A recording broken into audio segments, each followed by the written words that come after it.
வணக்கம். உங்கள் அன்பு தோழியின் ஆரோக்கிய உணவும் அற்புத வாழ்வும். இன்றைக்கி நாம் பூண்டு சட்னி தான் வைக்க போகிறோம். அதுக்கு நான் நாட்டு பூண்டு, சின்ன பூண்டு இருக்குது பார்த்தீங்களா, அதில் 6 பூண்டு, முழு பூண்டு கம்ப்ளீட்டாக உடச்சி உதுத்து வச்சுருக்கேன்.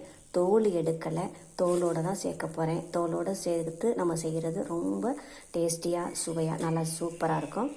சுத்தமான ஒரிஜினலான பூண்டு சட்னி தான் இன்றைக்கி வைக்க போகிறோம். இதில் துவரம்பருப்பு, கடலைப்பருப்பு, உளுந்தம்பருப்பு, புதினா, மல்லித்தலை எதுவுமே சேர்க்க போகிறது கிடையாது.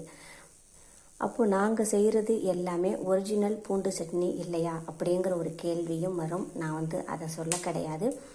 சுத்தமாக இந்த மாதிரி சிம்பிளாக என்னோடய ஸ்டைலில் நான் செய்கிற சுத்தமான அருமையான பூண்டு சட்னி தான் இது. இப்போ நாம் இந்த ஸ்பூனால் 3 ஸ்பூன் நல்லெண்ணெய் விட்டுக்கலாம். 2, 3 ஆயில் ஹீட் ஆனதும் இப்போ இதில் நம்ம பூண்டெல்லாம் போட்டுடலாம். இதை நல்லா வதக்கிடலாம். ஏற்கனவே ஒரு மாடலில் பூண்டு சட்னி போட்டிருக்கேன். இது 2வது மாடல்.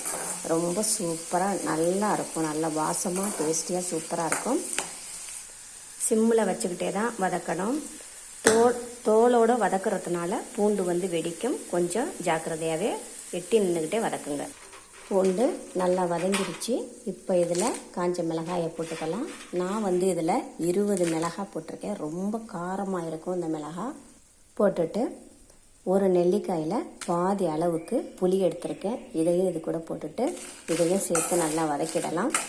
பூண்டு வெடிக்குது அப்படிங்கிறதுனால உங்களுக்கு பயமாக இருந்துச்சு அப்படின்னா ஒரு பூண்டு பல்லையும் எடுத்து லைட்டாக ஒரு நசுக்கிட்டு அப்படி போட்டிங்கன்னா அது வெடிக்காது. மிளகாயும் நல்லா வறுத்தாச்சு. இப்போ இதை இறக்கி ஆற வச்சுட்டு மிக்சியில் போட்டு நைஸாக உப்பு சேர்த்து அரைச்சிக்கலாம். ஆற வச்சு மிக்சி ஜாரில் போட்டாச்சு. இப்போ இதுக்கு தேவையான அளவு கல் உப்பு நான் 1 டீஸ்பூன் போட்டிருக்கேன். ஃபஸ்ட்டு இதை தண்ணி விடாமல் குறப்பாக அரைச்சிக்கலாம். பாருங்கள், நல்லா குறப்பாக அரைச்சாச்சு. இப்போ இதில் கொஞ்சமாக தண்ணி ஊற்றி நைஸாக அரைச்சிக்கலாம். பாருங்கள், நல்லா நைஸாக அழகாக அரைச்சி எடுத்தாச்சு. இப்போது தாளிக்கிறதுக்கு நல்லெண்ணெய் தான் எடுத்துக்க போகிறோம். மிளகாயெல்லாம் அதிக காரம் அப்படிங்கிறதுனால, நல்லெண்ணெய் குளிர்ச்சிங்கிறதுனால இதை தான் நம்ம யூஸ் பண்ணி ஆகணும். இந்த நல்லெண்ணெய் திரும்பவும் தாளிக்கிறதுக்கு 3 ஸ்பூன் எடுத்துக்கலாம். 3 ஸ்பூன் தான் ஊற்றிருக்கேன். ஆயில் ஹீட் ஆனதும் 1 டீஸ்பூன் கடுகு, 1 இனுக்கு கருவேப்பிலை.